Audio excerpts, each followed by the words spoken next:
আজকে বিএনপি ক্ষমতায় এসেছে।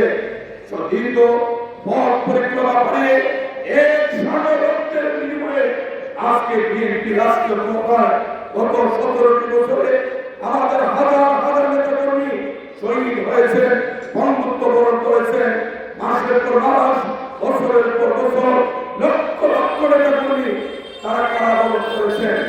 আজকে বিএনপি নির্বাচিত হওয়ার পরে যাদের মধ্যে একটু পরিবর্তন আমরা লক্ষ্য করছি, বিনয়ের সাথে অনুরোধ করছি, যারা তারেক রহমান সাহেব আইন শৃঙ্খলা রক্ষাকারী বাহিনী দেশের গোয়েন্দা সংস্থাকে নির্দেশ দিয়েছেন, রাষ্ট্রের জন্য যারা ত্যাগ, দলের জন্য যারা ত্যাগ, সমাজের জন্য যারা হুমকি, তারা কেউ বিএনপির কোন দায়িত্বে থাকতে পারবেন না।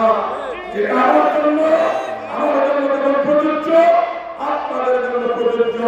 বাংলাদেশের মানুষ রক্ত দিয়ে নিজের অধিকার প্রতিষ্ঠার জন্য মানুষ লাইনে দাঁড়িয়ে নিজের ভোট নিজের প্রধানের মধ্য দিয়ে রবিবার জাতীয় সংসদ নির্বাচনে মেজরিটি দিয়ে বিএনপিকে রাষ্ট্র ক্ষমতায় বসিয়েছে।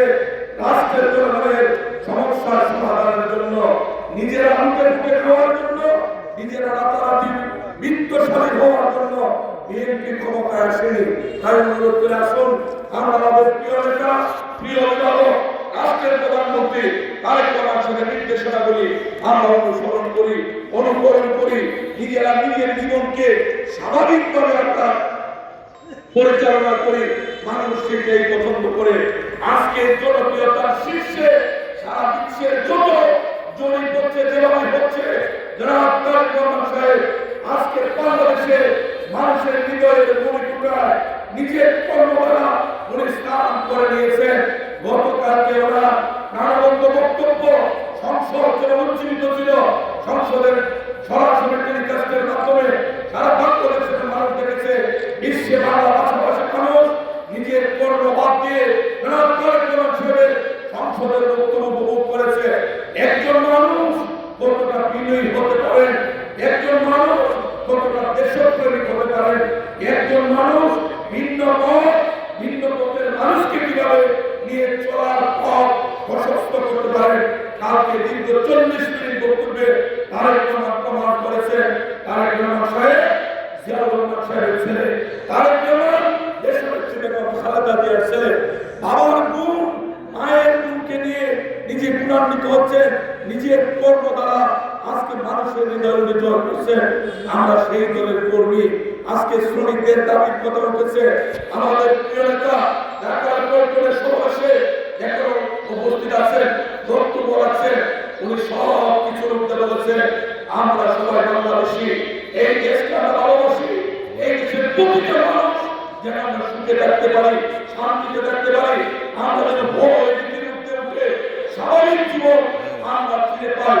সেই জন্য আমাদেরকে কাজ করতে হবে। আমাদের শ্রমিকদের দীর্ঘদিনের অনেকগুলি দাবি আজকে শ্রমিক নেতারা তুলে ধরেছেন, আমাদের প্রিয় নেতা অঙ্গীকার করেছেন। পর্যায়ক্রমে রাষ্ট্রের তরফ থেকে এই দাবিগুলি এড্রেস করা হবে, প্রত্যেকটি দাবি ন্যায়সঙ্গত দাবি পূরণ করা হবে। খেয়াল রাখবেন, আমরা যারা বিএনপি করি না কেন, মানুষ প্রতিদিন আমাদেরকে দূরে থেকে কাছে থেকে দেখছে। আওয়ামী লীগ কিভাবে প্রশাসনকে অপব্যবহার করেছে, আওয়ামী লীগ কিভাবে থানার ওসি সাহেবের কার্যালয়কে নিজেদের দলীয় কার্যালয় বানিয়েছিল, আওয়ামী লীগ ইউএনও সাহেবের অফিস, ডিসি সাহেবের অফিস, এসপি সাহেবের অফিস সহ বিভিন্ন জনগণের ভোট দ্বারা নির্বাচিত অফিসগুলিকে দলীয় অফিস বানিয়েছিল। মানুষ সেটা স্বাভাবিকভাবে নেই, সেটা মানুষ 5ই আগস্ট মানুষ চোখে আঙ্গুল দিয়ে দেখিয়ে দিয়েছে। 24-এর গণতান্ত্রিক আন্দোলনের আগস্টের 36 দিনের আন্দোলন থেকে আমাদেরকে শিখতে হবে, যারা শিখেননি তাদেরকে শিখাতে হবে। দলকে বাঁচানোর জন্য, নিজেরা বাঁচানোর জন্য দুষ্ট মঞ্চে সত্য ভালো। আগামী এই সেপ্টেম্বর মাসে স্থানীয় সরকার নির্বাচন হবে। সেই নির্বাচন ইতিমধ্যে সংসদে আইন পাস হয়েছে। আমরা স্থানীয় নির্বাচন করি, দলীয় কোনো প্রতীকে আমরা করব না। স্থানীয় নির্বাচন স্থানীয় প্রতীকে হবে। জনগণ অত্যন্ত উৎসাহ উদ্দীপনা নিয়ে নির্ভয়ে কেন্দ্রে কেন্দ্রে যাবে, নিজের পছন্দের প্রার্থীকে একটি একটি করে ভোট দিয়ে তারা তাদের প্রার্থী নির্বাচন করবে। যারা বিএনপি করেন অনেকের মনের মধ্যে খায় যে আপনারা জনপ্রতিনিধি হবেন। আমি 3 বার এই পৌরসভার বিভিন্ন পরিস্থিতিতে মেয়র ছিলাম। আপনারা দেখেছেন কিভাবে মানুষের হৃদয় জয় করতে হয়। এই মানুষের হৃদয় জয় করতে পেরেছি বলে এইবার চক্রান্ত ষড়যন্ত্র দলের ভিতরে ছিল, দলের বাইরে ছিল, বিভিন্ন চক্রান্ত ষড়যন্ত্রকারীরা হাজার চেষ্টা করে জনগণ থেকে আমাকে আলাদা করতে পারেনি।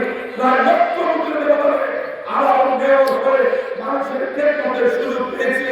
ইতিমধ্যে প্রিয় নেতা জনগণের জন্য যে সমস্ত বরাদ্দ দিয়েছেন, এর আগে আমার 60 বছর আমার চলছে, 42 বছর ধরে এই জেলা শহরে বিএনপি রাজনীতি করছি। আজকের অনেক বরাদ্দ অনেকভাবে এসেছে, কিন্তু জনগণ জানতে পারেনি 2 মাসের সরকার প্রধান যেভাবে বরাদ্দ দিচ্ছে, জনগণের প্রতিটি টাকা কোন কোন প্রতিষ্ঠানে কিভাবে দিচ্ছি সোশ্যাল মিডিয়ার বদলে সাংবাদিকদের মাধ্যমে আমরা অবহিত করছি। আমি অনুরোধ বিনয়ের সাথে অনুরোধ করব, যে যে ওয়ার্ডে, যে যে গ্রামে, যে যে ইউনিয়ন উপজেলায় বসবাস করেন, রাষ্ট্রের প্রতিটি টাকা যেন শতভাগ ওই প্রতিষ্ঠানের জন্য খরচ হয়। এখানে যেন কেউ কোনো অন্যায়ভাবে ভাগ বসাতে না পারে, সেই দিকে আপনারা দৃষ্টি রাখবেন। আমাদের সীমিত সম্পদের মধ্য দিয়ে আমরা জনগণের মুখে হাসি ফুটাতে চাই। প্রিয় নেতা নিরলসভাবে 16-17 ঘন্টা, কোনো দিন 18 ঘন্টা উনি পরিশ্রম করছে। আমরা যদি সত্যিকারের কর্মী হই, আমরা ওনাকে অনুসরণ করব,